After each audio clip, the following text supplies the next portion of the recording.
ছাত্ৰ ছাত্ৰীসকল আজি আমি আলোচনা কৰিম নৱম শ্ৰেণীৰ গণিত বিষয়ৰ 5 নম্বৰ চেপ্টাৰৰ ইউক্লিডৰ জ্যামিতিৰ পৰিচয়। তো প্ৰথমত আমি ইউক্লিডে দিয়া জ্যামিতিবোৰৰ সংজ্ঞা আমি আলোচনা কৰিম।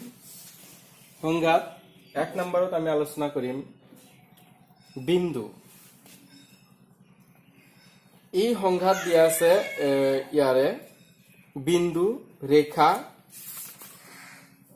সরল রেখা, পৃষ্ঠ, সমতল এবার সংজ্ঞা দিয়া আছে। আমি প্রথমত বিন্দু আলোচনা করিম। বিন্দু বুলি কলে আমি যদি ইয়াত এটা ফুট লওঁ, আমি এইটো বিন্দু বুলি জানো। এইটো ইয়াতে কৈছে যার কোনো অংশ নাই। আমি এটা যদি বিন্দু লওঁ, এই বিন্দুটো ইয়াৰ কোনো অংশ নাই, ইয়াক আমি ভাগ কৰিব নোৱাৰি। ইয়াক আমি ভাগ কৰিব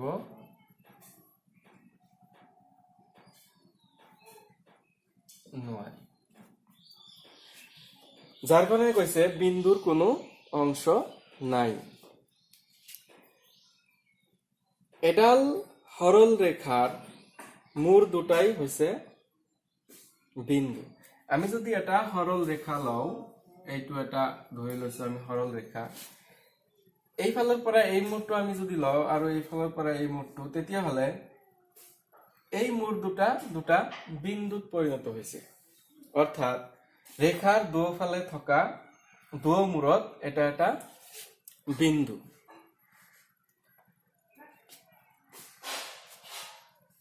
সাপোজ ধৰি লওঁ আমি এইফালে এটা বিন্দু আমি লৈছো আৰু এইফালে এটা বিন্দু লৈছো। এই বিন্দু দুটা যদি সংযোগ কৰি দিও, তেতিয়াহ'লে কি হয় যে আমি ইয়াৰ পৰাও ক'ব পাৰো যে ৰেখাৰ এডাল সৰল ৰেখাৰ দুফালে দুটা কি থাকে, বিন্দু থাকে। বা আমি দুটা বিন্দুৰ মাজেৰে অকল এডালহে সৰল ৰেখা আঁকিব পাৰি। এতিয়া আমি আলোচনা কৰিম ৰেখা।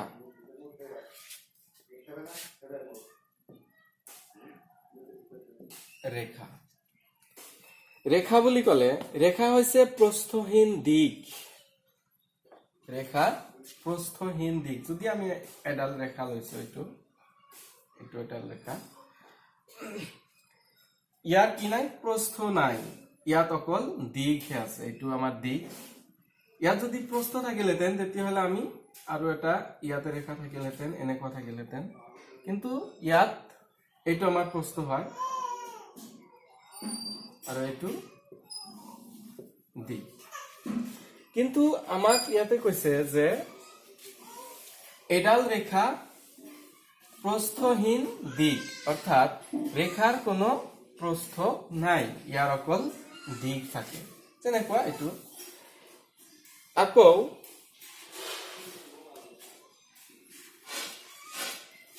সৰল ৰেখা। সৰল ৰেখা বুলি ক'লে আমি এইটো এটা সৰল ৰেখা লৈছো, আমি চিধাভাৱে লৈছো, এইটো আমি ধৰি লৈছো সৰল ৰেখা।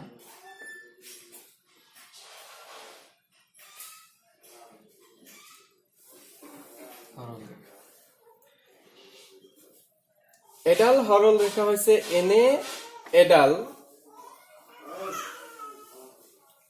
ৰেখা যি তাৰ বিন্দু বিলাকৰ সৈতে সমভাৱে বিৰাজমান হৈ থাকে। এনেকুৱা আমি অসংখ্য ইয়াতে বিন্দু পাওঁ।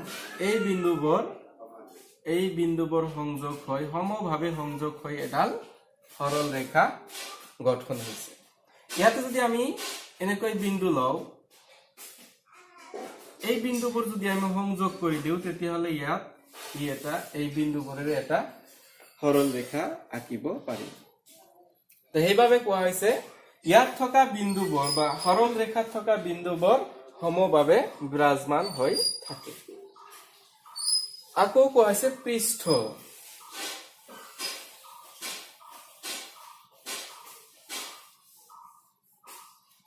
পৃষ্ঠ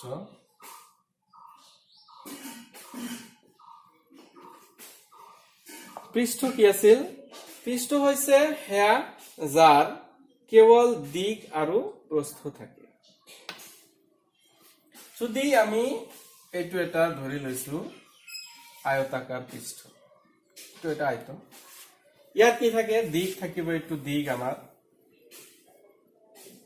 আৰু এইটো কি হ'ব প্ৰস্থ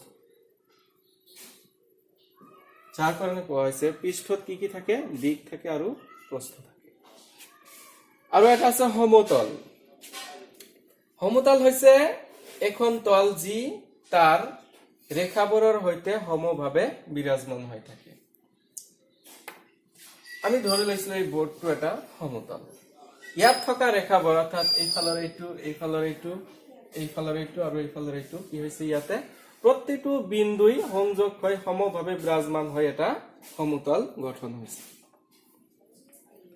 যেনেকৈ আমি যদি ইয়াতো ধৰি লও এইটো এটা সমতল আমি ধৰি লৈছো ইয়াত থকা বিন্দু এনেকৈ প্ৰতিটো বিন্দুই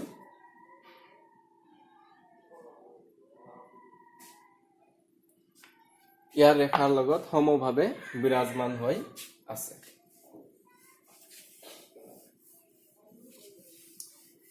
ইউক্লিডৰ সংজ্ঞাটো আমি আলোচনা কৰিলো এতিয়া আমি ইউক্লিডৰ শতসিদ্ধ আৰু স্বীকাৰ্য আলোচনা কৰিম প্ৰথমতে আমি আলোচনা কৰিম ইউক্লিডৰ শতসিদ্ধ কেইটামান শতসিদ্ধৰ প্ৰথমটো দিয়া আছে শতসিদ্ধ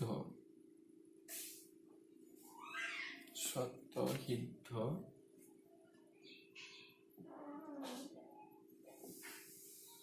ওৱান ইয়াতে কৈছে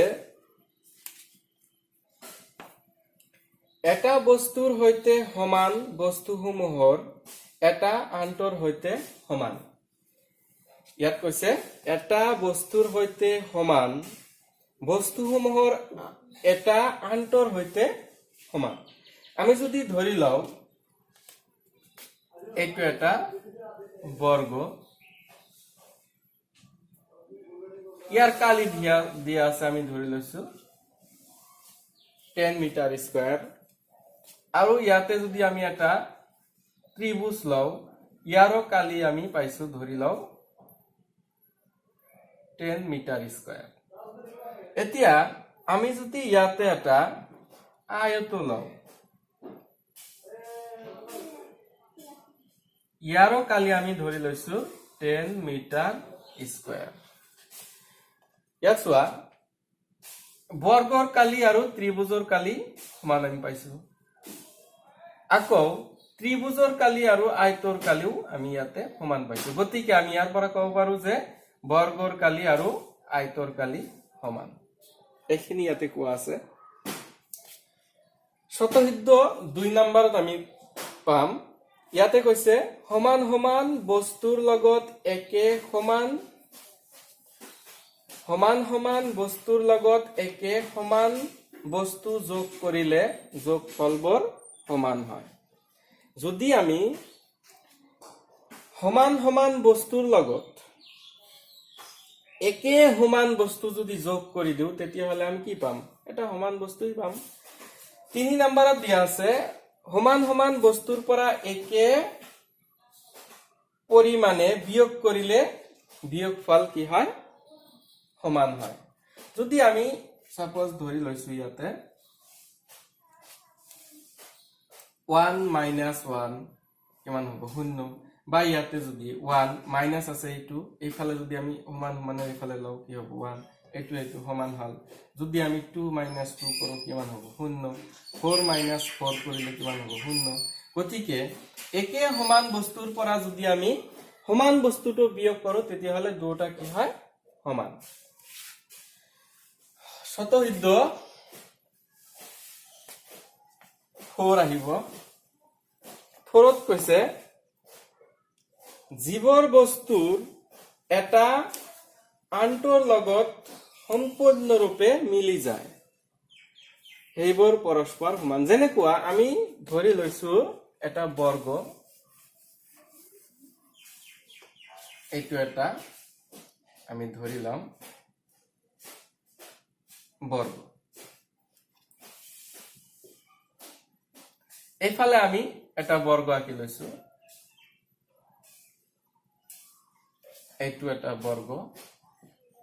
এই বৰ্গটো যদি আমি ইয়াৰ ওপৰত সমান সমানকৈ বহাই দিও, যদি ইয়াৰ লগত সম্পূৰ্ণৰূপে মিলি যায়, তেতিয়াহলে আমি কব পাৰিম বৰ্গ দুটা সমান। যদি নিমিলে তেতিয়াহলে আমি জানিম যে বৰ্গ দুটা সমান নহয়। কিন্তু শতসিদ্ধ মতে ইয়াতে কৈছে জীৱৰ বস্তুৰ এটা আনটোৰ লগত সম্পূৰ্ণৰূপে মিলি যায়।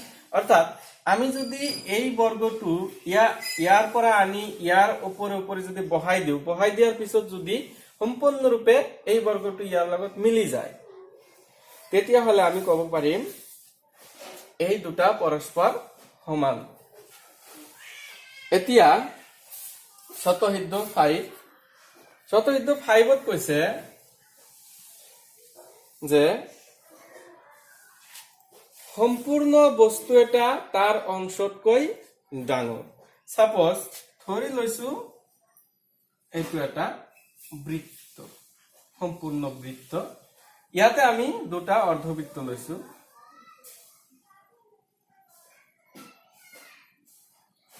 বা এটাই লৈছো।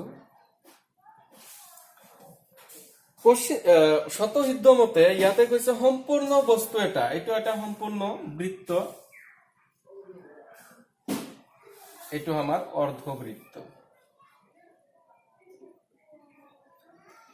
সম্পূৰ্ণ বস্তু এটা তাৰ অংশতকৈ ডাঙৰ, এইটো সম্পূৰ্ণ বৃত্ত, কিন্তু এইটো এই বৃত্তটোৰ অংশ। তেতিয়াহলে ইয়াৰ পৰা আমি কব পাৰিম যে সম্পূৰ্ণ বস্তুতকৈ অৰ্ধবৃত্তটো কি হৈছে সৰু। গতিকে আমি শতসিদ্ধ 5ত যেনেকুৱা দিয়া আছে সম্পূৰ্ণ বস্তু এটা তাৰ অংশতকৈ কি হয় ডাঙৰ হয়, এইটো বৃত্তটোৰ অংশ, ইয়াতকৈ এইটো ডাঙৰ। গতিকে আমি ইয়াৰ পৰা কব পাৰো যে সম্পূৰ্ণ বস্তু এটা তাৰ অংশতকৈ কি হয় ডাঙৰ হয়। বা আনভাৱে আমি লব পাৰো, যদি ধৰি লও যে যদি এটা ৰাশি y, আমি ধৰি লৈছো y, ইয়াৰ মূল বা সম্পূৰ্ণ বস্তুটো হল x, আৰু এটা লৈছো z। এই দুটা হল y আৰু z, এই দুটা হল x ৰ অংশ। এইটো হল আমাৰ x ৰ অংশ, এইটো আমাৰ x ৰ অংশ। এই দুটা যোগ কৰিলে আমি এই মূল বস্তুটো পাও, অৰ্থাৎ x পাও। গতিকে আমি ইয়াৰ পৰা কব পাৰিম যে x equal y plus z। এইটো কৰিলে, এই দুটা যোগ কৰিলে আমি এই x টো পাও। গতিকে এতিয়া আমি আলোচনা কৰিম শতসিদ্ধ 6। শতসিদ্ধ 6ত কৈছে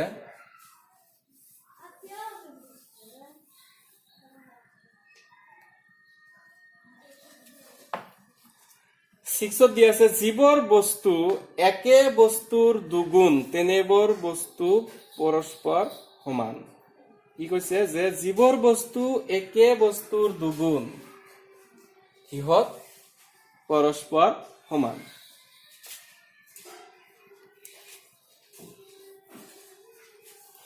যদি কোনো এটা বস্তু দুগুণ কৰিলে যদি মূল বস্তুটোৰ সমান হয়, তেতিয়াহলে আমি কব পাৰিম যে পৰস্পৰ সিহঁত সমান।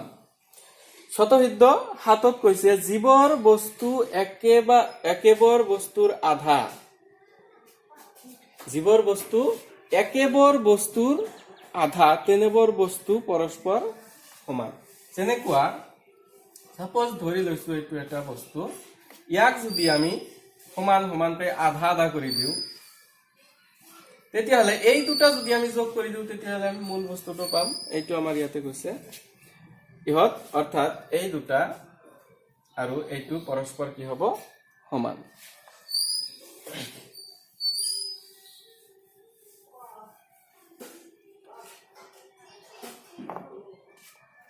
এতিয়া আমি আলোচনা কৰিম স্বীকাৰ্য, ইউক্লিডৰ স্বীকাৰ্য।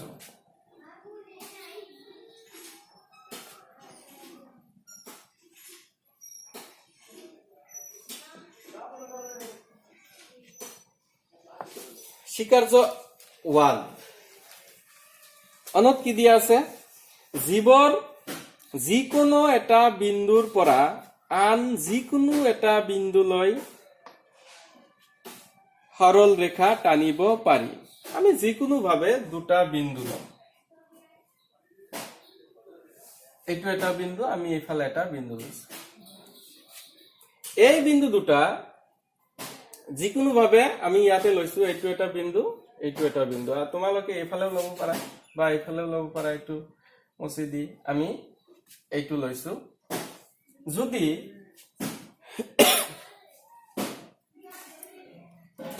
এই বিন্দু দুটা সংযোগ কৰি দিয়া যায় আমি এই বিন্দু দুটা সংযোগ কৰি দিছো সংযোগ কৰি দিয়াৰ ফলত দেখা গল যে ই এটা সৰল ৰেখাত পৰিণত হৈছে স্বীকাৰ্যত কি কৈছে যে যিকোনো এটা বিন্দুৰ পৰা এইটো এটা বিন্দু আমি লৈছো আন এটা বিন্দু আমি এইটো লৈছো এই বিন্দুৰ পৰা এই বিন্দুলৈ যদি আমি এডাল এইটো আৰু এইটো যদি সংযোগ কৰি দিও তেতিয়া হলে আমি কি পাও এটা সৰল ৰেখা পাও অৰ্থাৎ এই বিন্দুৰ পৰা আৰু এই বিন্দু ধৰি লৈছো এইটো এ আৰু এইটো বি এৰ পৰা বি লৈ যদি আমি টানি দিও ই এটা সৰল ৰেখাত পৰিণত হয় অৰ্থাৎ ইয়াৰ পৰা আমি আৰু এটা কথা ক'ব পাৰিম যে দুটা বিন্দুৰ মাজেৰে অকল এডালহে সৰল ৰেখা আঁকিব পাৰি তাৰ পিছত আমি আলোচনা কৰিম স্বীকাৰ্য 2 স্বীকাৰ্য 2 কৈছে স্বীকাৰ্য 2 এডাল হিমিত ৰেখা অসীমলৈ বৃদ্ধি কৰিব পাৰি এডাল হিমিত ৰেখা আমি লৈ লৈছো এইটো এটা হিমিত ৰেখা ইয়াৰ পৰা আৰু নাই এইটো আমি ধৰি লৈছো এ আৰু এইফালে দিয়ালে আমি লম বি এতিয়া স্বীকাৰ্য মতে এডাল হিমিত ৰেখা এইটো এটা হিমিত ৰেখা এই ৰেখাটোক আমি অসীমলৈ বৃদ্ধি কৰিব পাৰি আমি ইফালৰ পৰা অসীমলৈ বৃদ্ধি কৰিব পাৰিম ইফালৰ পৰাও আমি অসীমলৈ বৃদ্ধি কৰিব পাৰিম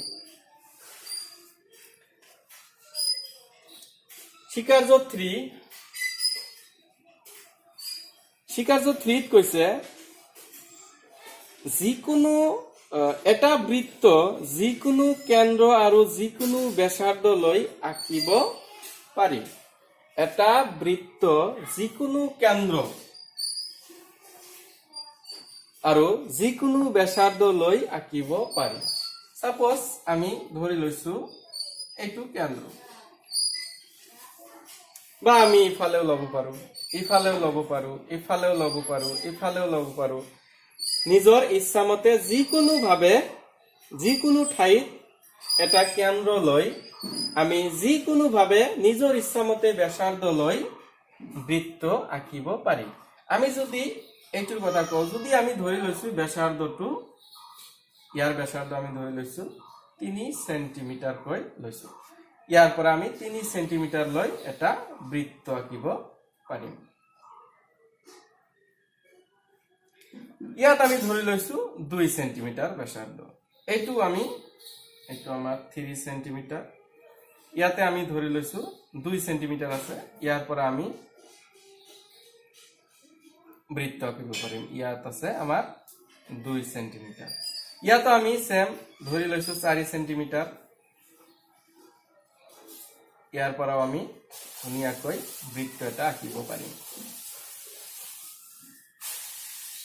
4 সেন্টিমিটাৰ ইয়াত আমি ধৰি লৈছো 1 সেন্টিমিটাৰ লৈ লৈছো ইয়াত আমি ধুনীয়াকৈ বৃত্ত আঁকিব পাৰিম স্বীকাৰ্য মতে যে যিকোনো কেন্দ্ৰ আৰু যিকোনো ব্যাসাৰ্ধ লৈ আমি বৃত্ত আঁকিব পাৰি ইয়াতে যিকোনো আমি কেন্দ্ৰ লৈছো নিজৰ ইচ্ছামতে আকৌ নিজৰ ইচ্ছামতে আমি ব্যাসাৰ্ধ লৈছো ব্যাসাৰ্ধ লৈ আমি বৃত্ত আঁকিব পাৰিছো এতিয়া স্বীকাৰ্য 4 স্বীকাৰ্য 4ত কৈছে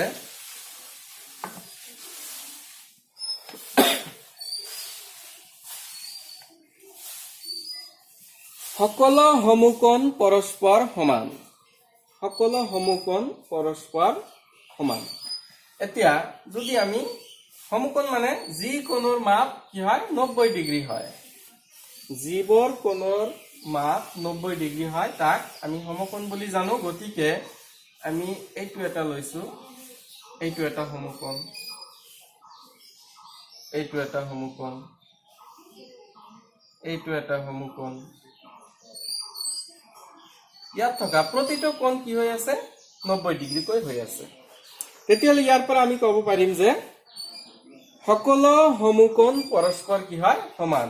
এইটোৰ সমান, এইটোৰ সমান। গতিকে আমি ইয়াৰ পৰা ক'ব পাৰিম যে প্ৰতিটো বা সকলোবোৰ সমকোণ পৰস্পৰ কি হয় সমান, অৰ্থাৎ প্ৰত্যেকটো সমকোণ কি হ'ব 90 ডিগ্ৰী হ'ব। স্বীকাৰ্য 5 স্বীকাৰ্য 5ত কৈছে যদি এডাল ৰেখা আন দুডাল ৰেখাৰ ওপৰত আপতিত হৈ উৎপন্ন কৰা একেফালৰ অন্তকোণ দুটা একেলগে দুই সমকোণতকৈ সৰু হয়, তেন্তে ৰেখা দুডাল অসীমভাৱে বঢ়াই দিলে যিফালৰ অন্তকোণৰ সমষ্টি দুই সমকোণতকৈ কম সেইফালে ৰেখা দুডাল মিলিত হ'ব। ইয়াত কৈছে যদি এডাল ৰেখা, আমি ধৰি লৈছো এইটো এডাল, এইটো এটা ৰেখা আমি লৈ লৈছো, এইটো আৰু আমি ইয়াতে আৰু এটা কৈছে কথা, আন দুডাল, অৰ্থাৎ আমি এইফালে আৰু এটা ৰেখা আঁকি ল'ম, এইটো আমি ধৰি লৈছো,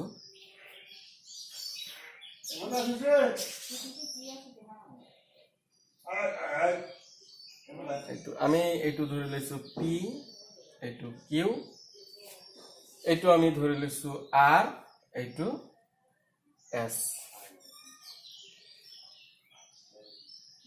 বিন্দু দি লৈছো এইটো।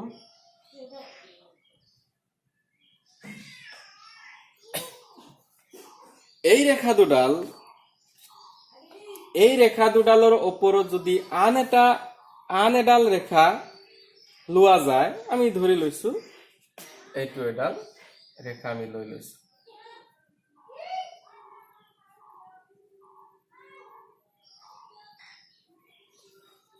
আমি যিকোনো এ, আমি এইটো লৈছো বি, এইটো আমাৰ এটা কোণ আৰু এইফালে এই দুটা হল আমাৰ অন্তকোণ। যেহেতু অন্তকোণ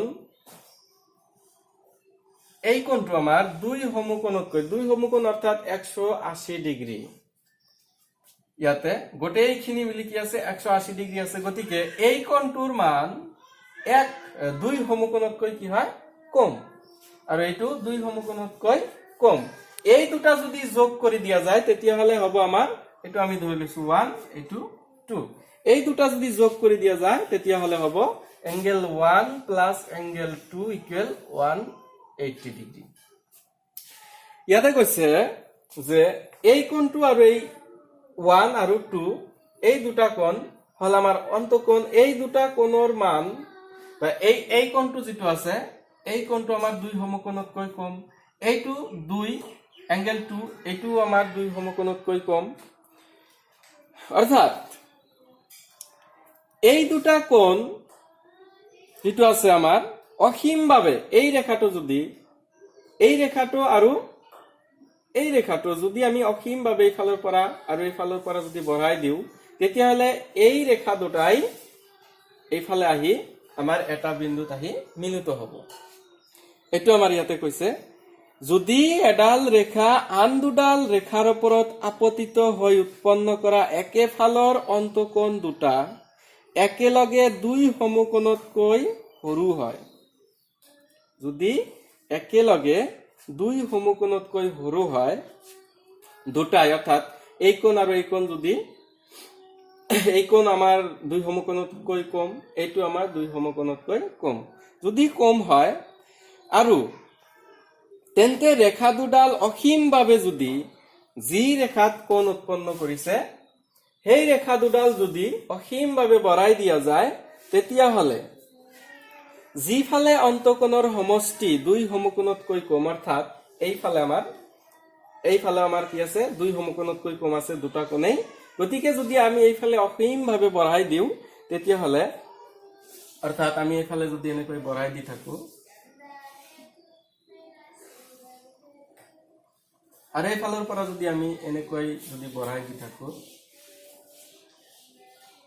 তেতিয়াহ'লে এই বিন্দুত আহি কি হয় মিলিত হয় এইটো আমি ধৰি লৈছো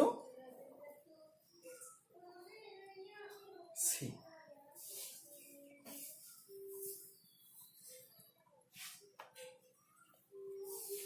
ইয়াত আৰু এটা কথা কৈছে যে যি বঢ়াই দিলে যদি আমি অসীমভাৱে বঢ়াই দিও তেতিয়াহ'লে যিফালৰ অন্তঃকোণৰ সমষ্টি দুই সমকোণতকৈ কম সেইফালে ৰেখা দুডাল মিলিত হয় অৰ্থাৎ আমি এইফালে বঢ়াই দিছো এইফালে আহি মিলিত হৈছে এইটো আমাৰ হল স্বীকাৰ্য 5 আৰু